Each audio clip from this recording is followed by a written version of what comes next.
नमस्कार, आप देख रहे हैं इंडिया न्यूज राजस्थान। मैं हूं आपके साथ पराग गुप्ता। आज बात कानून के राज की। देश के 5 राज्यों में चुनाव चल रहे हैं। इनमें से 4 राज्यों में बीजेपी की सरकार है। चुनावी रैलियों में बीजेपी का हर नेता कानून का राज कायम होने का दावा कर रहा है, लेकिन हकीकत उससे कहीं अलग है। एनसीआरबी के ताजा आंकड़ों पर नजर डालें तो आंकड़े बीजेपी के दावों की पोल खोल रहे हैं। फिर बात चाहे यूपी की हो या फिर हरियाणा की। बात राजस्थान की करें, यहां क्राइम तेजी से नीचे आया है। एनसीआरबी के आंकड़े गहलोत सरकार के पीठ थपथपाने वाले हैं। एनसीआरबी के आंकड़ों में 2019 के मुकाबले 2020 में 14% से ज्यादा की कमी आई है। यानी राजस्थान में तेजी से कानून का राज कायम हो रहा।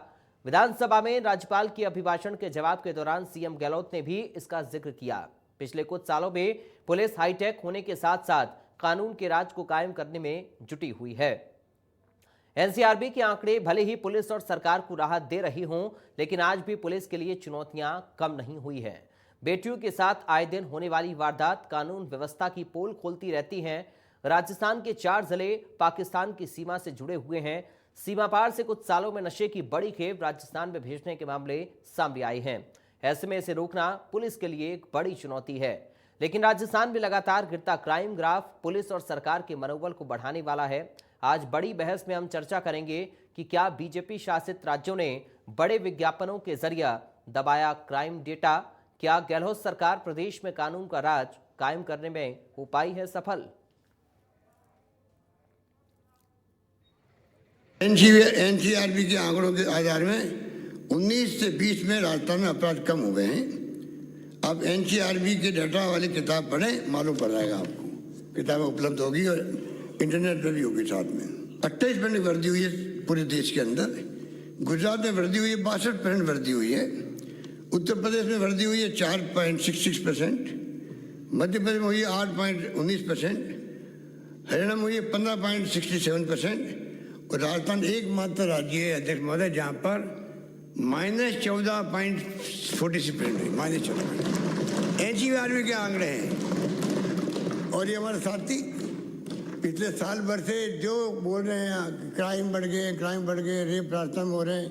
अरे घटनाएं तो हिंदुस्तान भर में हो रही है भाई, पर कितनी त्वरित गति से अपराधी पकड़े जा रहे हैं, चालान पेश हो रहे हैं। और ये जो 7 घटना मैंने बताई आपको फांसी की सजाओं का और 137 आजीवन कारावास का, ये उसके परिणाम में टाइमली किस प्रकार से हम लोगों ने उसको ट्रैक किया है। और ये हमारे साथी पिछले साल भर से जो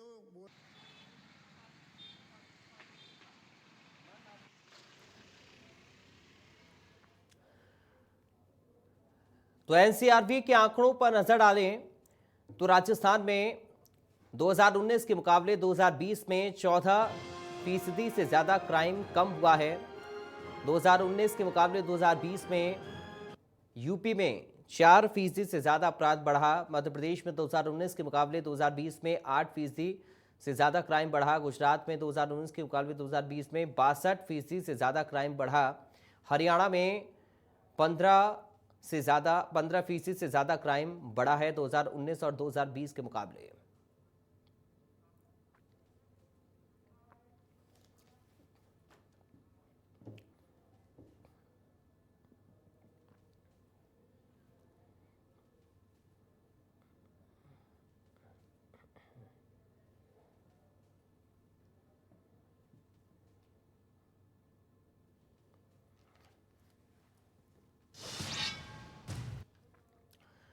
तो चलिए एक नजर ग्राफिक्स पर डालते हैं और समझते हैं कि आखिर किस राज्य में क्या स्थिति क्राइम की इस वक्त बनी हुई है।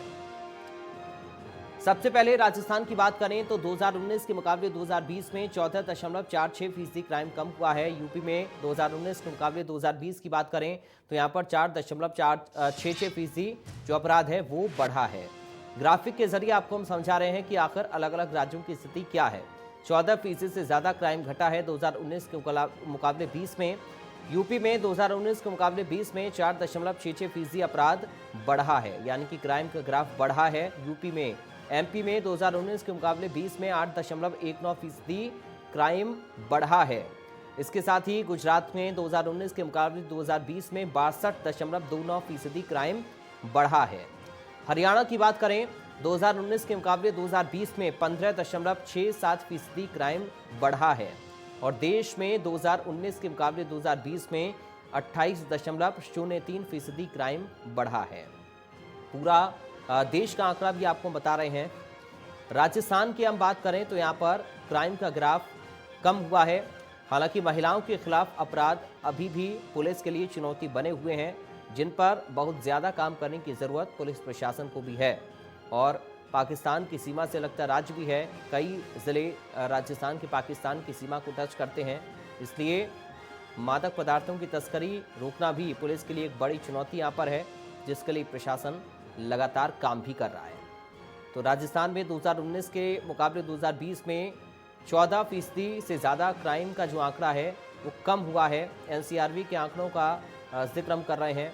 यूपी में 4% से ज़्यादा क्राइम बढ़ा है। मध्य प्रदेश में 2019 के मुकाबले 2020 में 8.19% क्राइम में इजाफा हुआ है। तो ये अलग अलग जो राज्य हैं उनके आंकड़े क्राइम को लेकर आपको बता रहे हैं। हालांकि महिला सुरक्षा एक बड़ा मुद्दा, पिछले कुछ दिनों से बलात्कार की घटनाएं, यौन उत्पीड़न की घटनाएं, महिलाओं के साथ सेक्सुअल हैरेसमेंट की घटनाएं काफ़ी ज़्यादा भी सामने आई हैं और इन घटनाओं को लेकर पुलिस प्रशासन की चुनौती अभी भी बनी हुई है। अंतर्राष्ट्रीय सीमा से लगते कई जो ज़िले हैं राजस्थान के, उन पर काफ़ी ज़्यादा मुस्तैदी की ज़रूरत पुलिस को है। इसके साथ ही क्राइम का आंकड़ा अगर हम देखें तो राजस्थान में 14% से ज़्यादा क्राइम 2019 के मुकाबले 2020 में कम हुआ है, ये आंकड़ा बता रहा है। बाकी राज्यों में क्राइम का ग्राफ काफ़ी ज़्यादा बढ़ा। पूरे देश का अगर हम ओवरऑल बात करें तो क्राइम का ग्राफ बढ़ता हुआ नजर आया है 2019 के मुकाबले 2020 में।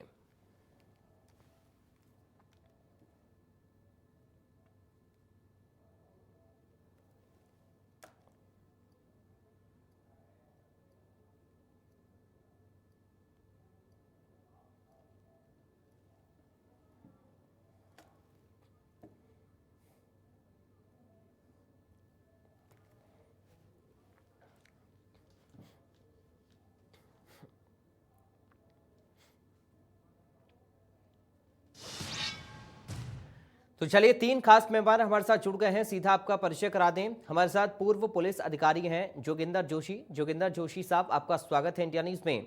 कांग्रेस पार्टी से नेता हैं अरुण शर्मा। अरुण शर्मा जी, आपका स्वागत है। बीजेपी से नेता हैं आशीष चतुर्वेदी। आशीष चतुर्वेदी जी, आपका स्वागत है। अरुण शर्मा जी, शुरुआत में आप ही के साथ कर रहा हूँ। अभी जो आंकड़ा हमने पेश किया है वो ये बता रहा है कि क्राइम का ग्राफ तो राजस्थान में कम हुआ है, लेकिन अभी भी कुछ ऐसी चुनौतियां पुलिस के सामने हैं, महिला अपराधों से जुड़ी हुई, अंतर्राष्ट्रीय सीमा से जुड़ी हुई, जिन पर काम करने की पुलिस को ज़रूरत है और जो पुलिस के लिए लगातार चुनौतियां भी पेश कर रहे हैं। उन पर क्या कुछ पुलिस प्रशासन अभी कर रहा है?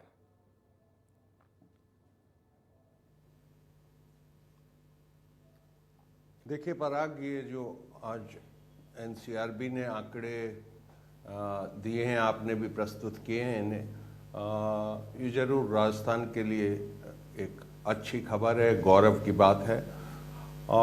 लेकिन सेम टाइम मैं आपको ये दिखाना चाहता हूँ कि किस तरीके से जो भारतीय जनता पार्टी की सरकारें हैं जगह जगह, उनका जो प्रोपोगंडा है, इवेंट मैनेजमेंट है, हेडलाइंस मैनेजमेंट है, उसकी वजह से कई बार चीज़ें साफ साफ दिखती नहीं हैं। जैसे राजस्थान का ही आप उदाहरण ले लें, यहाँ इतना हल्ला मचाया हुआ है भारतीय जनता पार्टी ने कि हम अपराधों के सिरमौर हैं, हम पूरे देश में सबसे अव्वल चल रहे हैं।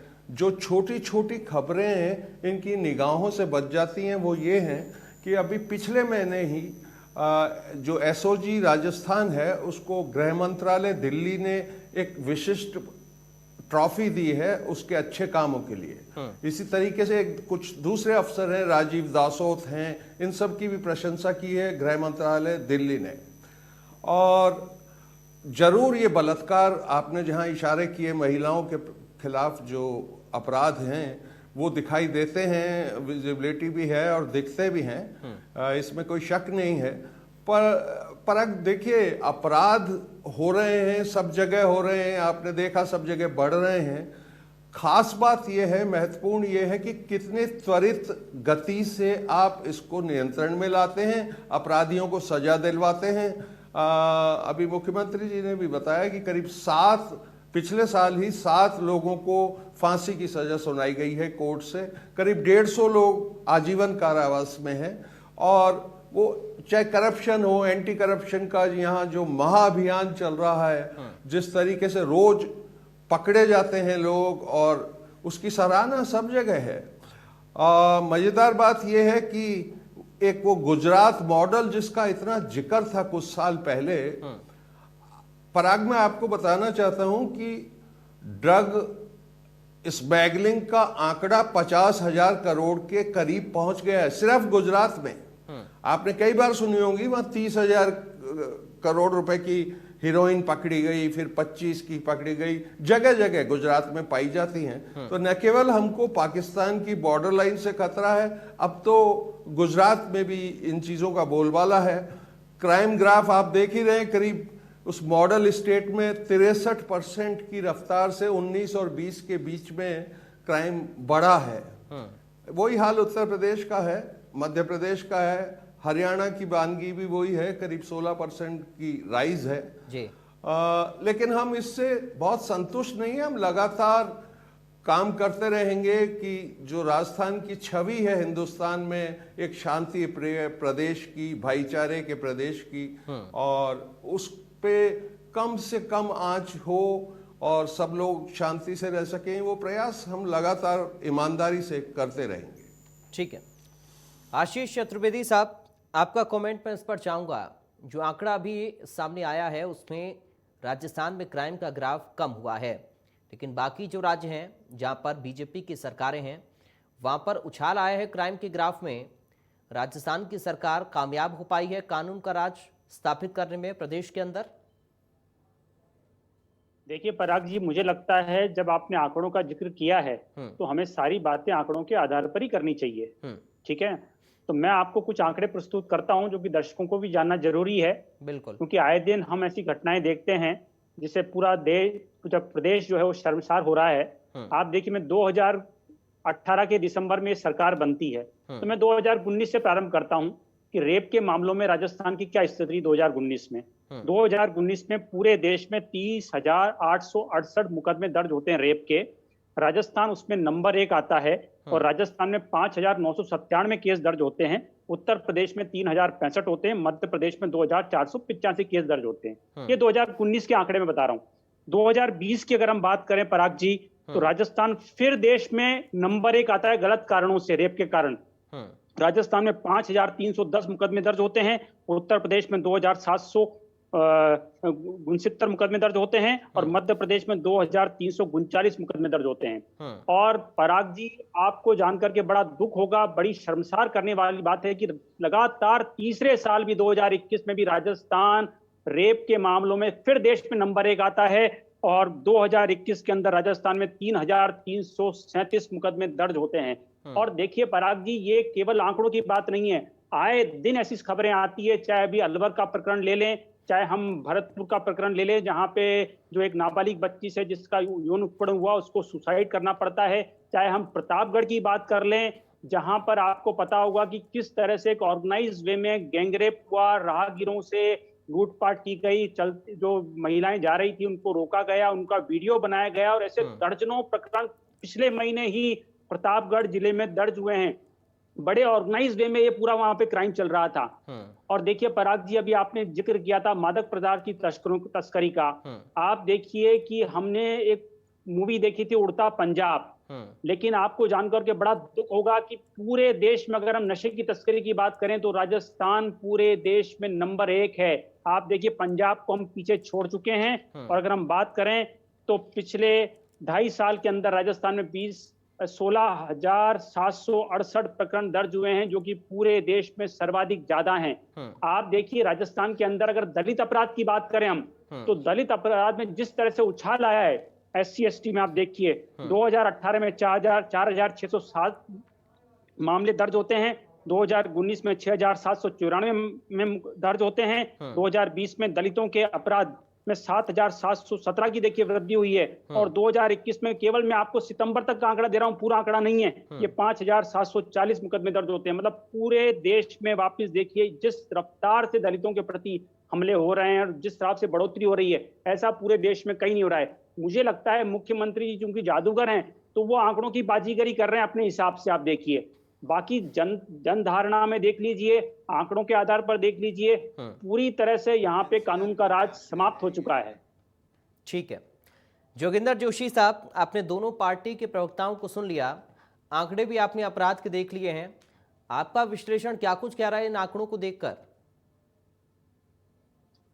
देखिए पराग जी, विश्लेषण ये कह रहा है कि ये जो एनसीआरबी के 2019-20 के आंकड़े हैं, हमने इन आंकड़ों के बारे में आज से पिछली बार कई बार डिस्कशन कर चुके हैं। बिल्कुल। तो ये जो आंकड़े आए हैं, इन आंकड़ों से अब इनके बारे में तो मैं क्या कह सकता हूं, मैं तो यही कहूंगा अरुण जी को कि साहब राजस्थान सरकार, राजस्थान पुलिस जो है धन्यवाद के पात्र है कि भाई 19 और 20 में आंकड़ों में इतना अंतर आ गया और हम यहाँ कानून व्यवस्था बनाने में सफल रहे। लेकिन मैं ये बता देना चाहता हूं कि अगर छोटे रूप में देखा जाए, अब मेरे पास ये दिसंबर और जनवरी, मैं एनसीआरबी के आंकड़े तो ज्यादा देख नहीं पाता हूं, उनकी डिटेल पूरी नहीं देख पाता हूं, लेकिन मैं देख सकता हूं कि मेरे पास जो राजस्थान सरकार, जो राजस्थान के जो अखबार हैं, वो जिस तरह की न्यूज देते हैं, जैसे कमिश्नरेट के दिसंबर और जनवरी के देख लीजिए आप, तो लूट दिसंबर 2021 में 11 हुई, जनवरी में 18 हो गई, 64%। इसी तरह से अपहरण 43 थे 21 में, जनवरी में 45 हो गए। मेरे को ये कमिश्नरेट का भी देखता हूं तो अपराधों में वृद्धि बताता है, ये 31% वृद्धि बताता है अपराधों में। कमिश्नरेट के बारे में बता रहा हूं, क्योंकि राजस्थान की इस प्रकार की सूचना पहले आई थी। लेकिन बहुत अच्छी बात है अगर हमारे पुलिस के अधिकारी और कर्मचारी इतने सावचेत हैं और इतने अच्छा काम कर रहे हैं, तो ये धन्यवाद के पात्र हैं। लेकिन मैं एक बता देना चाहता हूं कि अब नए सिरे से हमारे यहाँ क्या हो रहा है कि कॉग्निजेबल ऑफेंस के भी परिवाद दर्ज होते हैं। अब क्या करता है, जबकि परिवाद दर्ज जो है कॉग्निजेबल ऑफेंस का परिवाद कभी दर्ज ही नहीं होता। लेकिन मैंने देखा है कि हम अगर कोई कंप्लेंट दर्ज कराने जाते हैं तो उसको एफआईआर की तरह दर्ज करते हैं और परिवादी ये जो शहर के नागरिक हैं ये समझते हैं कि साहब ये जो हमने एफआईआर दर्ज करा दी, जब वो देखते हैं तो उस कंप्लेंट होती है और उसके अंदर कॉग्निजेबल ऑफेंस होता है और इसी प्रकार से उसकी जांच कर करके उसको खत्म कर देते हैं। और ये जो ऑफेंस है बाकी ये गंभीर प्रकृति के अपराध हैं। अब जैसे ये तो मैं कहना चाहूंगा कि राजस्थान में मुख्यमंत्री अशोक गहलोत जी के निर्देशन में जो सेक्स के जो महिलाओं के साथ अपराध थे, उसमें 127 अपराधियों को आजीवन कारावास हुई है और 7 अपराधियों को फांसी हुई है। ये राजस्थान में पहली बार हुआ है। इसी प्रकार से ये तो मैं मानता हूं कि हमारे राजस्थान के जो मुख्यमंत्री हैं उन्होंने इसके ऊपर बड़ा जोर दिया है। लेकिन आप ये कहना कि साहब अपराधों में इतनी कमी आ जाएगी, ये आंकड़ों का जो है लेन देन और दिखावा है। बाकी ये जरूर कहूंगा कि राजस्थान में जैसे अनुसंधान करने का जो घंटे हैं, जो दिन है, उनके अंदर परिवर्तन हुआ है, थोड़े कम हुए हैं, ये मैं मानता हूं। लेकिन ये भी मैं मानता हूं कि जिस तरह से अपराध हो रहे हैं और जो गंभीर प्रकृति के अपराध हैं उनके ऊपर और ध्यान देना बहुत जरूरी है। और ध्यान देना ही नहीं, ये अपराध कम होना आंकड़ों से नजर नहीं आना चाहिए। नागरिकों में भी इस तरह की भावना आनी चाहिए कि हम सुरक्षित हैं और हम थाने में जाएंगे तो हमारा मुकदमा दर्ज होगा, रिपोर्ट दर्ज होगी। मैं ये बता देना चाहता हूं कि राजस्थान में आज तक कितने अपराधों के बारे में एसपी के माध्यम से एफआईआर दर्ज हुई है। जब एसपी के माध्यम से एफआईआर दर्ज हुई है तो उन थाना अधिकारियों के खिलाफ क्या कार्रवाई हुई, ये आंकड़े अभी हमारे सामने नहीं है। न इस प्रकार की कोई कार्रवाई सामने है। तो ऐसा कहना कि साहब राजस्थान में फ्री रजिस्ट्रेशन है, ये कह तो हम देते हैं, लेकिन वास्तविकता में ऐसा नहीं है। अरुण जी इस बात को अच्छी तरह समझते हैं और मेरी बात को गंभीरता से लें। मैं 19 और 20 के आंकड़ों में डिस्कशन नहीं कर सकता क्योंकि इन एनसीआरबी के आंकड़ों को तो मैं झुटला नहीं सकता, लेकिन जो वास्तविकता है वो इनके परे है, इसको स्वीकार करना पड़ेगा। क्योंकि मेरे पास ये छोटे आंकड़े थे जो मैंने आपको बताए हैं, जो कमिश्नरेट जयपुर के आंकड़े हैं। आप देखिए घूसखोर, अब इतनी हिम्मत हो गई है, घूसखोर कह रहा है कि मैं लेता आया हूं, अब भी लूंगा और बाद में भी लूंगा। आप देखिए उसका डर देखिए कि एंटी करप्शन ब्यूरो ने पकड़ा है तो वापस आऊंगा, फिर लूंगा, फिर कमाऊंगा।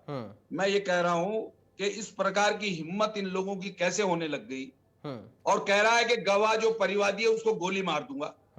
यह हालत है। इसका मतलब यह है कि इन बेईमान लोगों ने अपना इतना पेट बना ली है कि ये अब डरते ही नहीं है। पहले अगर एंटी करप्शन ब्यूरो पकड़ लेता था तो कई दिन तक तो अपराधी बेचारा बाहर नहीं निकलता था शर्म के मारे। आज तो डंके की चोट पे तैयार रहते हैं। और ये और है, अभी कल परसों एक की पोस्टिंग हो गई एक्सीएन की, जो एंटी करप्शन में पकड़ा गया है। तो लोगों को ये आभास हो रहा है पराग जी कि हम एंटी करप्शन में पकड़े जाएं चाहे अपराधियों में पकड़े जाएं, हमारा कोई कुछ नहीं बिगाड़ सकता। जमानत होके बाहर आ जाते हैं और हम आराम से नौकरी कर सकते हैं। आप देखिए 273 मामले संपत्ति, अधिक संपत्ति के हैं 273 जो राज्य सरकार की मंजूरी के लिए हैं। तो मंजूरी क्यों नहीं देते? मैं ये कहता हूं प्रोसिक्यूशन सैंक्शन दें पहले, जो दूसरे अपराध हैं उनकी तरह ही करें, और इन राज्य कर्मचारियों को जो इसमें भ्रष्टाचार में लिप्त होते हैं, पकड़े जाते हैं, इनको बहाल करने की तो कोई गुंजाइश ही नहीं होनी चाहिए जब तक फैसला नहीं हो जाता। और जब एंटी करप्शन ब्यूरो पारदर्शी रूप में करता है काम, तो उसके काम पे विश्वास करना चाहिए।